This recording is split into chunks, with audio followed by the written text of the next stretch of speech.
Abusiamu akwa ba adeba too much is so much so first no so na de no aka ho sa no upload ne to di kan abusia Prophet Nigel Gazy e de ensem bi aba betu dwade afa honorable Ken Akoprakun Ejapon ho ne nsem nyina wo kire se esan enema bi ni ese bi a honorable Ken Akoprakun Ejapon etu di ti no Prophet Nigel Gazy no e ha ye pan so no de se honorable Ken Akoprakun Ejapon pa gina we de se no be pa na asem won pa na asem ne pa na asem china fe so ko no kokwo mu a wo di edit a honorable Ken Akoprakun Ejapon no na nka nyame ayi no e de afiri ho ama no we ene ensem a Prophet Nigel Gazy e de abeto abonte anka na fo bi e kyerese ko yedi fo wo ene ya na e kyerese ya fa bibi kyerese ko bia ye wade na se aye fo de wo so de kyena aba abonte abeka ne se na se e na wo pese wo kyerese bi so kyerese na no an wa ye ne se Bible kura se Yesu Kristo ka se de one person obedi ne hene no ye fa ne ma ne no wo twelity it is honorable sorry what Prophet Nigel Gazy so dia na just one person obedi na so fo de ne dia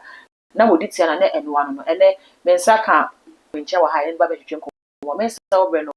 mensa so be ka mo ne mo di fa kwa ba na fi ya so enkomo ne so odi fo mo akwa ba ni aba ka se meje so papa bibi aboko wonim se ade nya atese na metimi nante se ya na otwe mo den atom so bibi ya da din bako ere nyame ase odi fo Prophet Nigel Gazy ni nsa mo aba be kan nsam no tie no gye ne sen me da so twede ampo nyankopon hira me ni aba e ama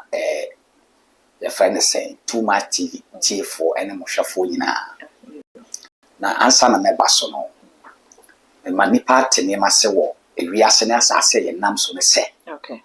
e bra so e wase ye man nyame sunsun ne nyame ya ho den atoni pa maso T4 Abraham da me kase me tia me nkrofo a omutu kakums bogo so Christian mo ne nasefo wase makama wo sunsun nyema aye good akwankyere ene krata hotumi se wade ya dom na obi wasa hawe mu ma one me mbompo no pura awade be fa so na waye na no nyampo ade amano yemra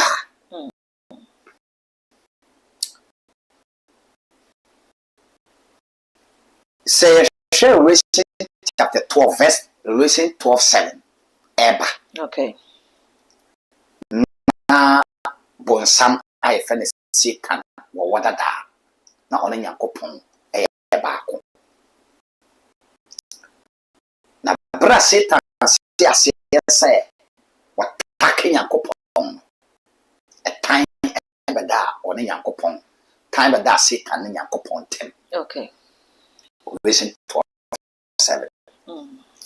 na so for no what's your friend say Prophet Nigel Gazy okay Gazy me kaise mribi na kendi takeno kansam egunu na chorosam kanse bi on say ya na wiasefo na Kristofo no wo kotu membia ene owo nyansa onim nyansa o mutimi ko Nyankopon se fa bone che nte se we Kristoni na so bi ye wade a okara mpe kora na God himself nya so no o se bi wa tene mo enne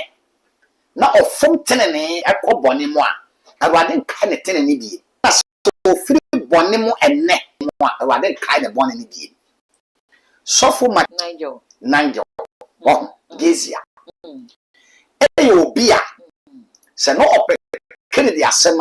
Kennedy attack no na nipa bia o wiase bia na de bia o wiase bia suro ni ngwase ye ade obi di be kam na afi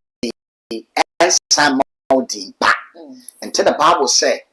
dimpa nya sene ahonya de ye se mo lan cruises 10 mo fie 1000 na one day ya chene bia obi abakasa na odi atto cars no ene koro no ene no nyammi sabiem okay na ma me Kennedy men cars mi chene Kennedy wo Kennedy Oni kwan so obegina. Odi for dentia. Oyeni okoye journalist presenter. So one kasa obeka no kore nyame anim no kore. Okay. Na etiefo na hwefo hweme ya. Wombe hu sese obi pese odi president a yewura na nado. Na sana joma ma dai. Ta no teso. Odi na temo a. Wa so dwan won te. Okay. So onu abeba ye ni di atem de ho. So bi di na atem say te. Ofiri o mine o da o jai president ye to aba no okọ ne be ebiri. Then For ye no anko betimi aba be kasa eyi ne ho. Uti. Amma me NDC ni nya MPP ni. Okay. Banana do ma be penasem in that way. Okay. Sa ono mo no. Ma pen le no kore wo ho a ono. Na ya ka to ho. Ma pen na do asem wo. Sa de wa ye se wo ye no. So no so na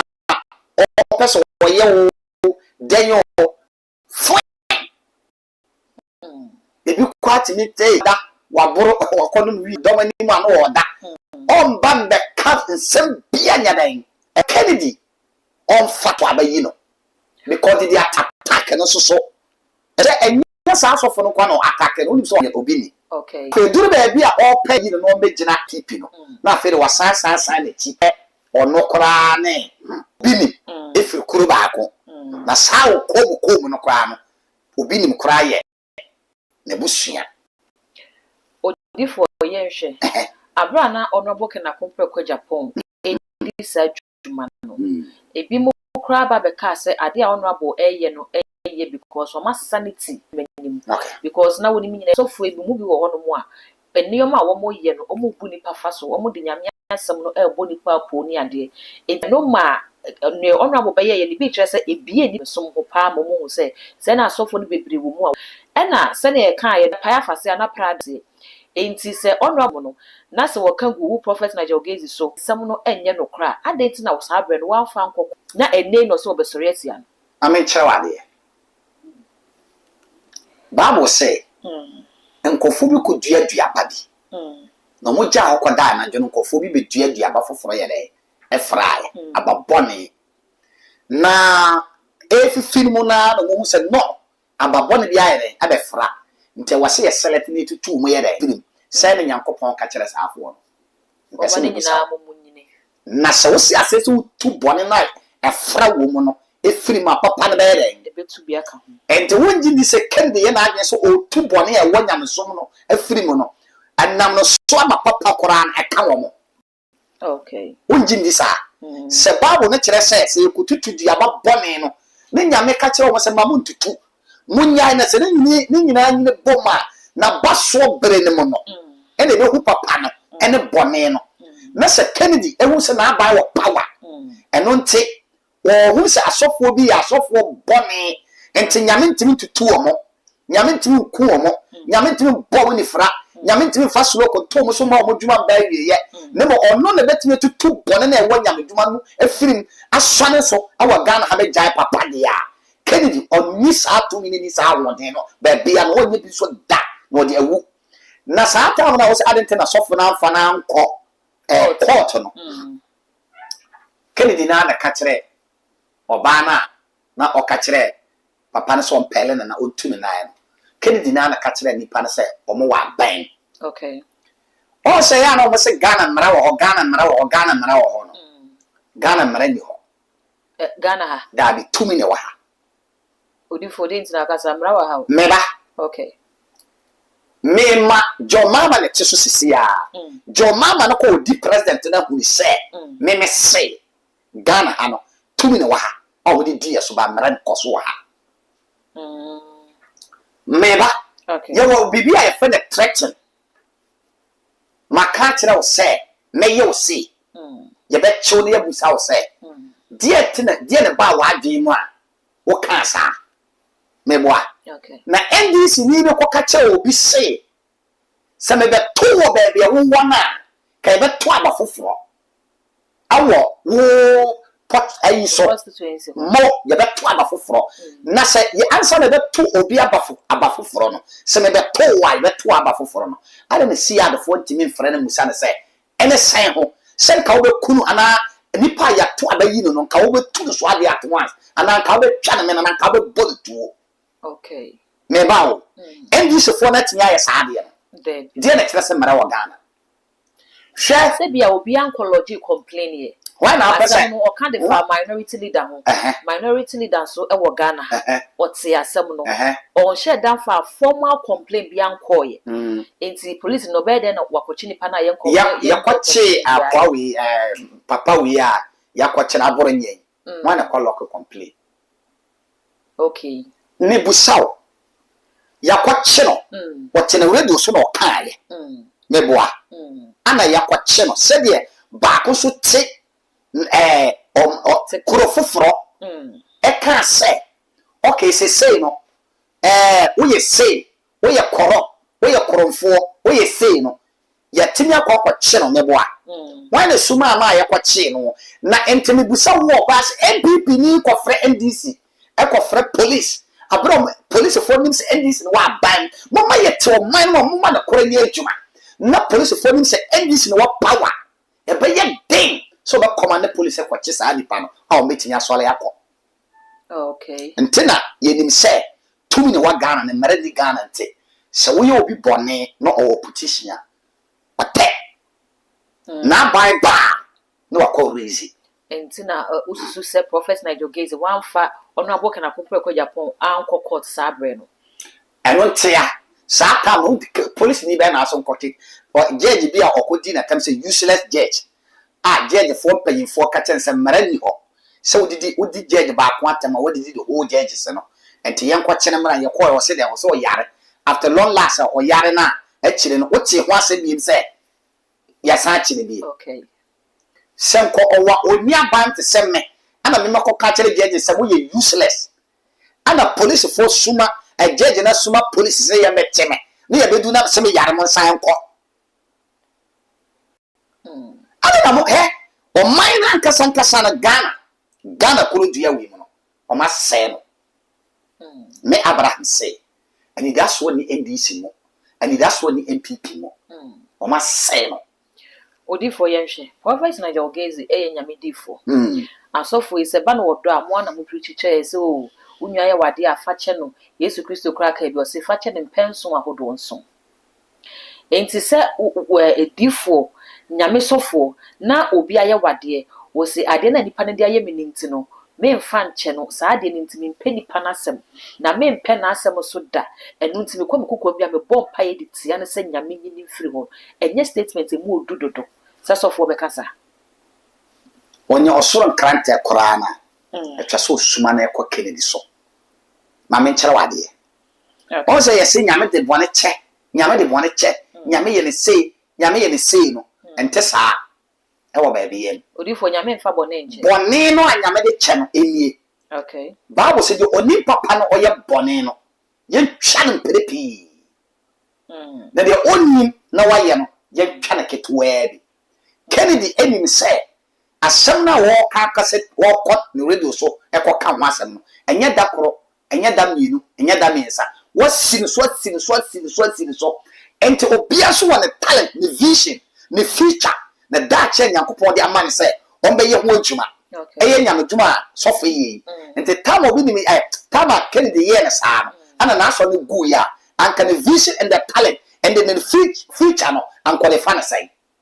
okay ye musa sa o peso kill no o peso break na da o gu no fi o gu na ni mu ase ba progress so kasa asem ne say so we sum no wura obi som no wura na so bo no koro no a enko kan kire no wura no na wanyina ndi amana ko bodu ya ma wonwu se ade ye efia ya wonema bi o nyame de hinta ntina Bible se bone ya hinta no enye bone na de ya da na de ne ya pe ho asotwe enti se sofo na fom kora na enye wona abde ne betena badwam agu akansem okay Mama, can 2 Samuel chapter 11. David e fom kofa yori anyere. Nyankopon suma odifo Nathan o se ko kan ade ntasam okuku anya se ko bodawuro David wakofo yori anyere ema obia nte wa Israel anka mra wo se ka David be chi yori an o ye nyame difo na atweneti enti so obi fom ana obi eye enfom soa aya na mra ni so de no kwatena wo redo so because of Moabam because of me say ntime cheme hwe I was so vampire copying say nyame anu nyambe dead wo one Kennedy entem na saa no nyamno na dead say honorable ntimi meye ne opese wo ye no ana bibi besi ama ye hu sen ne be dead no eye me Abraham okay me wade am target me be to de ni guase to me so me wo de me hwe ni guase na o de man no Yankop Satan e comment Revelation 12:7 no nyame hwe hu se me nku me mo me ndi watem ba ba de me wo de wontimi tena obie ente sofo na be hwa hu se de Kennedy de kwatena ne TV station so e so pa ne se fire no ente punishment we na me pese e kono so okay uti e me Abraham ade me me be ya won se me mo twa yare kama uje nipa bu kasa na wo twa ana sloke no wa no I say now then next time udidi obi a oye nyam Yankopon wo ho wo mamra say the D for Ezekiel 28 verse number 3 down was so be nyame adwuma na wanye ne tin ne so a Awurade be suma ananafo nkrante anya adwuma na ye ne nya se esie nu ye na se de ya akasa ye po okay so we di amame to punishment wo nyame adwuma na mo se wanye ne yi a waka wase se de odibia ye de meton nanto oye meton sobolo meton Yesu moja wase de odi Ezekiel 28 verse number 3 obi okuta pentre enti punishment na kasa osoro Nyankopon wa twere ama obi a ofo nyame adwuma no omfa ne kwan so owi a wa be kyerem de wo fa nyame adwuma na nya ono Awurade di na ode ye no wanya nyame foforo nyame wo punishment ode ma wo enti sofo no yaade a enya nyame mere so se ode manwa okay nyame de be to no so enya wo na obeko enti no se Bible se ko ne nyame ko mo nya ko mu ekone me asafa Exodus chapter 14 verse number 16 we say ekone ye me asafa de Nyankopon ko te Kennedy na ba mo ba o kasa na nkola nkete man nkola bi timi ko di na tem say wano se me twe all that things no wano a sorry so te se mase no do for ya no we friend ntuma kakala me mfara de ntuma man di atem na mo ko man na aka de o mo kan na ese so me kan sa baba ya bi kwa de timi di na tem a e de akoma na se kama ni nyina ya okasa doso a ana saa ni mu na nyina yere eba se okasa noso na ye boy tirimi ye saa ene mra makwa se mo kono mo kwachi nipa no yes before enzene na saa na ye bisa se odo no ewehe ebre ben ye da wodo adi wodo enye adwuma na Psalm 105 verse 15 okay. So don't touch my anointing, do my prophet hand and found some coming the menya kopo asra no eno na akọ kan na ye bisa hwan nyame asra obia obua something comes in Genesis chapter 16 verse number 23 to 24 was say Jelala se me chira oba me tumi wa me yeso nipa biara ti nipa biara na yedan obi a onam na bango biara nyadan enni ne mu okay ana sunsun foforo bi enka no was say me chira oba me tumi wa me yeso nipa biara that means that time na something ye di nipa soronko bi enti wontimi kwa kan kire something say o nipa te say wa na de na yasna wo no a wo ne yensna wo da bi o se Nyankopon se me hu makwa David na me ne me nkonkora sra no se me musuo ni bi ntimi nyadan ensisi no okay enti wo nipa bi wo anyame de na ya target ama ono ne tumi se we na me person be sa nipa ne ye enti wo start so wo attack nipa na Nyankopon na attack no enti and the spiritual realms no obi na no kan me se ba so a straight odifo ne wo kan say because also vengeance of the Lord I say onyame na kokon ne de mayi ntani ade ntina difo nka wonya kon ne fama nyame na ono ade kon ne hye ne nsam me da ase kon na ye Nyankopon kon no odifo na bie na no nyame nko okay and to catch them Moses say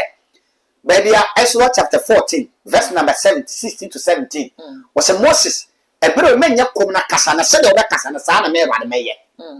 je ne kura wo na ye poma kene poma no so wan kene ya nyame nye okay ento se odifo ankasa nyame ni adwuma ye o kasa na wo adwuma ye ento odifo na kasa ade we mate wo se Aaron and Miriam and the Moses Exodus chapter 12 no or say Numbers 12, sorry, Numbers 12, or say na abra, Aaron Casatia Mosin, most buffui, they were so buffui. This a most good for Karadi bufu. Sanity, and to the other years of a canon, sad buffon obenya, and to be also in Yamidi for now there was someone in it's one serenity. Yes, Christo pencil. You're born a senior. Baku who chan poor. Baku se my chana sa poor male colonial conyan from Swana Marato be I. And you may know me don't take and a massadi with bad. So yes, so can't answer. Or some paro overcome what paradise. Me boy. Dear of channel poor, I don't know one for Uncle Count. Okay. That me one for the bonny and your day. And That more sanity. Tis so attack it. So ba opeso Ghana no be leader. Ma yehunu super. Ma menkyere wa de bi wo. Mama or respect us for. Okay. Akufo-Addo buy no respect us for. Kennedy on respect us for. Samu. Never. And just one more omo fakweti kwan so eye nyamedwuma no na oni wo problem na emu menya so Oba na buy mo no na agra da fakotu kwan so kom. Etwa ntoro. Die na o ka de kire no. Wotim na ye kwache no. Okay. Ade obi buy say one day onim enipa ne bi say de o ma jimi fa e kama o musika koma oba no. Ti waka. Dabi meba. Dabi. Enya na kana. Okay. Se meto se me kana sisi ase me pese me ku a. Na kene the frame so Abraham me ku sister na jam. Eno wanya ade bit ma adwe asachira. Bible say wan twi pa no so a ohunu onsuro ebo na hu. Enti ade na oye no nipa ne bi agi na nipa ne bi nim nyansa e wo judges. Enye ye nyina enti na Nyankopon ka kire Gideon say kan dom no kwat nsuo na niwa. Agimi fo ndo no betua no na nyansafo de o msa be bom no no ma to chia say akamfre fre kire aba no wanya anum ana na nipa 10,000 no yenya nipa 300 no mo nyansafo yenya nipa 9,700 no mo jimfo enti Ghana no jimfo do so nyansafo it's in the Bible and no the weakest man kan ya nyeme if you trust someone buy enti gade 10,000 eko na nyame se nyansafo wom agimifo wom enti so na nyansafo no na sone agimifo ye sone na adwuma agimifo ye 9,700 na anyansafo ye 300 mu go Israel man that mean na ntina ma o man ntimi dane nya papa because agimifo no do so sana ni mo funu ko na call man so ento wo no bi tetrot onum so baba o tocho ne gata ma pam ana fom pam sister ale na wo fom to kan ne pride akogo o froko no ha o se jimini no odoso ento obayawo sana wi ase ne tie ente se wonim se jimifo no doso no okay mon ko kye no police mon ko fa no mra na ye wo se adwuma na ho ye no on betene ye nim ha no yi sika ne nkyere ye okay na ye wo sampa e ye rie meboa na no na me hwe akwa bi e se fe na malanza o filta male kuro bi e fe ho diale na wote ankora na ode kosia no hwan gum no de ntuma akata so ne wabie na sika ya mama ote ho yede John mama ote ho yede de so bit me de kosia mienu egu ankoram no de ntuma kata so no wabie na sika ya come de Ghana for ada na wo mama won twa 10 billion man 100 billion no for ankora mako 10,000 de see flash house say you no kore de ya meba o no and done sika chama o man no na mo kwasere na amanfo sika o different nations that means what to show o man na korop ene sa korono ketenkete we kwaso na mo se mo bu o man a meme Abraham nyansa ne bia nyame de ama meka ni patreta nipa 300 no ho me to hwe o man payinfo na hu se o mo no o mo nya papa o nya kore abusia ye ne prophet Abraham ani guso edwetwe nkomo no se ne hit no abare se hit no ano ayede ye pa mesese Abraham komo ne koso no koso afa comment no efa comment section ho bra ye be kenkan e de ama osabri ye bebo e de wura abronye akache se me no e ka se de nanu ada okopie mu e wo court ama no 2 weeks one sign emra na afi wo mu be mu de asam no e be fa e bi trese as MPP aben sorry NDC aben ye ba ya se culture of silence be no person we introduce the Ghana for when ubie wanu a kua na yakoche ubie wanu a kua na yakoche yenko prophet Abraham wo no kwa de edidi sam ne se wasan aka play na mo bi ate so wono no oye NDC ni tie bisa se NDC ni na NDC aban abai culture of silence ya Ghana for air king senate odi for msam wakwa me nua ba masaje o se de atoso bi wa me ate so de oye NDC ni bi me de me NDC no offense me fancy intene me ka me ndi bone me nye bone ba no so chese NDC udi kwa asama me hwe saa o me ka papa okay yeah intene mi misa Sabri abronye akwakudi apolisifo ensem na no adokopie mu e wo court ma wo mu arremand no 2 weeks on sign emra ebisa NDC aban ba yi utimi ya ne macho ene eye ube wa na okan asem na asem na okan no am favor no pe obaba ba chi usisi a woni safo ne ya adwe nua ba abronye yeso okobosome emfie miensa abronye yes no de hu nyansa eba fie mene Asante Original Chairman etena se wo Asante Original Chairman ho okay na nakosi na nakosi mebusa na nakosi se o man ni se de mu bu no amoba na nkola de dimpanyimfo atem na ko eye nome o e manya me susum to man no so tena nakosi se mo ba ban mu a se de na nado eteso na ye dina tem sam enye but MPP mo me obi a e be kwa koduru na nado ho ba ndi se time metime de me call metime koduru mahama what straight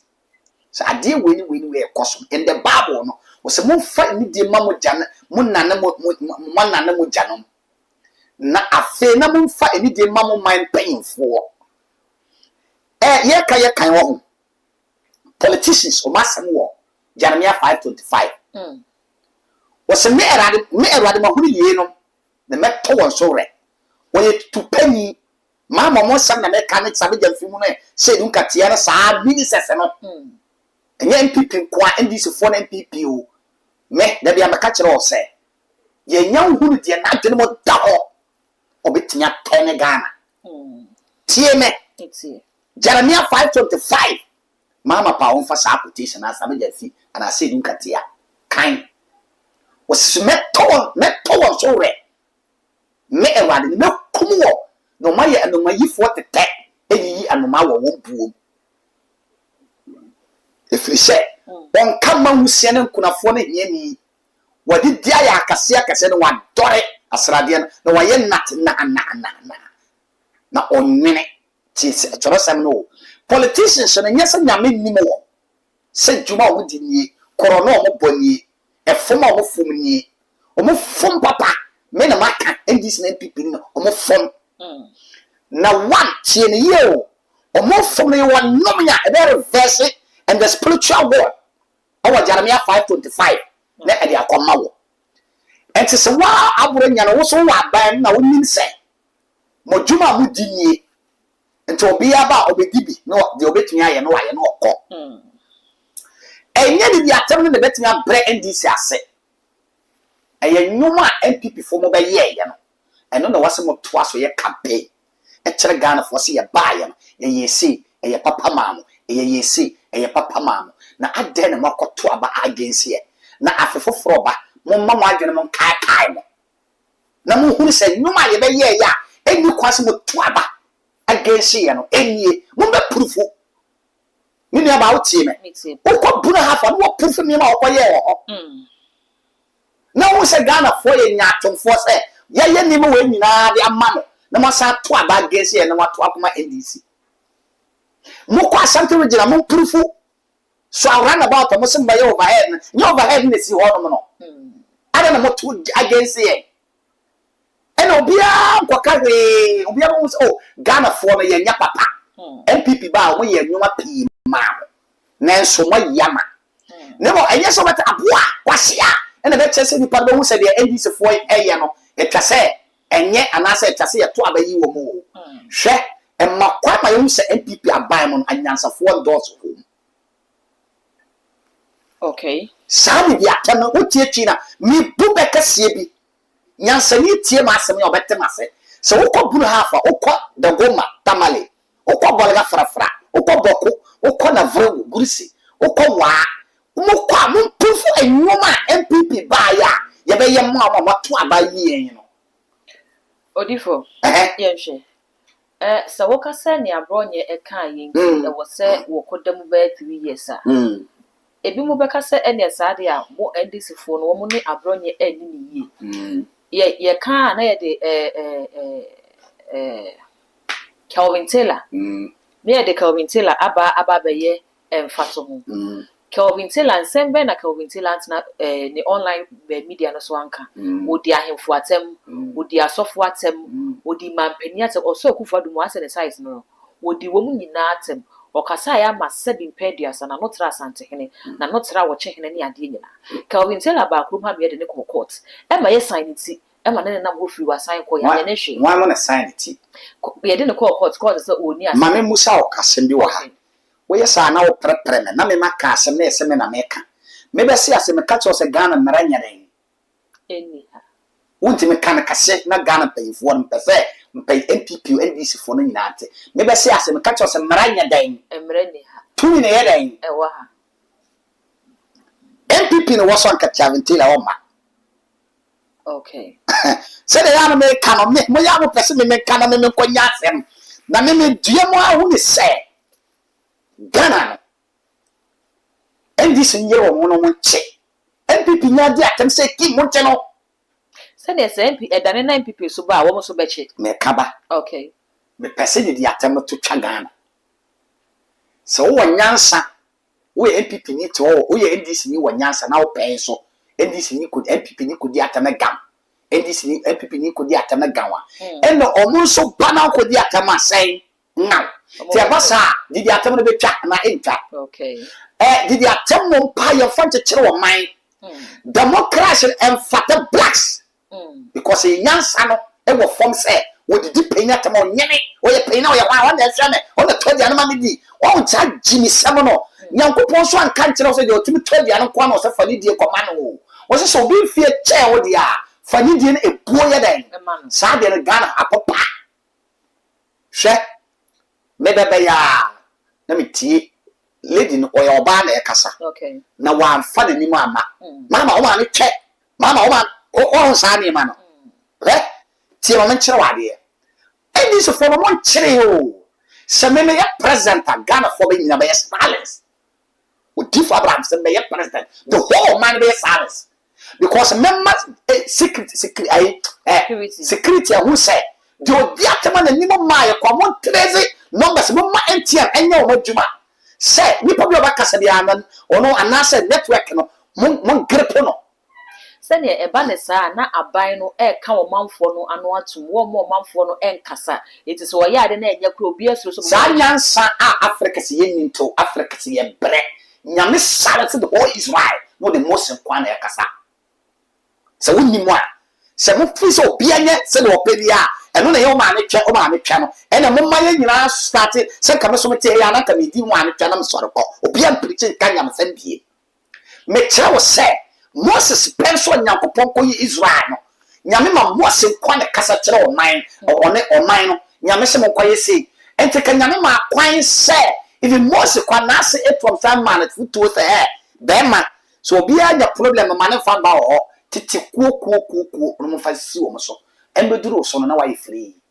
ente wo so na wo de bibia akoma nyame ansa na nyame so de message na ma wo kwa ansa na wo de abema o man no ansa na o man na busa wa de anya no na afede nyame ne Moses kokasa na nyame aka cho se ade we ne we o man na busa na emfata koka mo se esi ni se na nyame akote na be na Moses so de akoma o ada na nka nyame makwa se obi anti be ka de opebi akyere na me sa ni pan nkasa okay you see say yes fahodie freedom speak of America se no okay enye sa no de di omo payifo na tem land wo kwa nipa si camera enka nche ne ko pese o ma me twe o ma ye nya na sa enye se ya makwa se kasa free na sa basaba ye nti Africa ye bie ye nya YouTube na nsan se se started the domansam e wura TikTok ho ye nyema ye nyere enkwa chire it's too late to do this and fat say be ye say and once ye kwasa ye nyene ye ji and to say and this for na chire so monnim dia so montimi chire ne ya o mo fa sa de ni na be hia me Abraham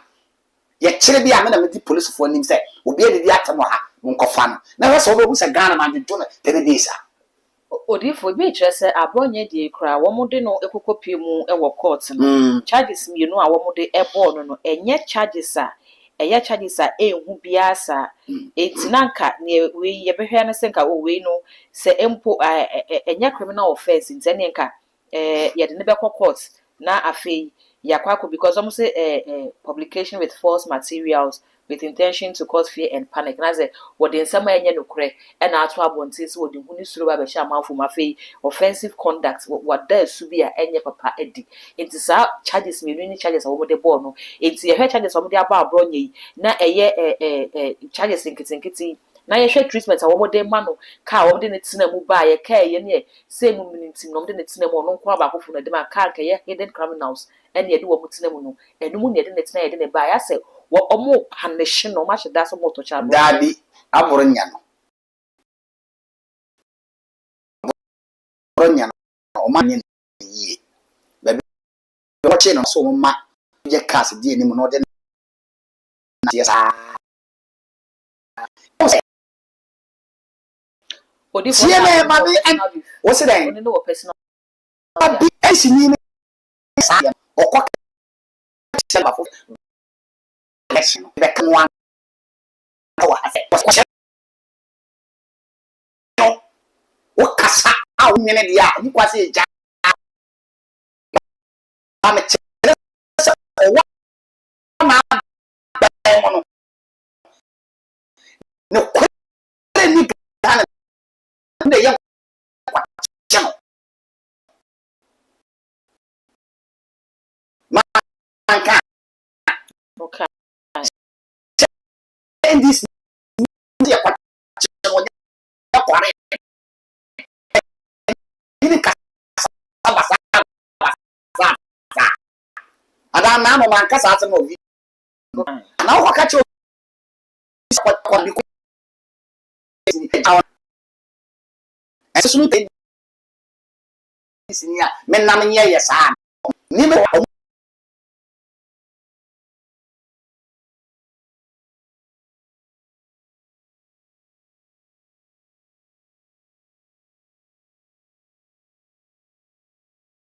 set example na yenke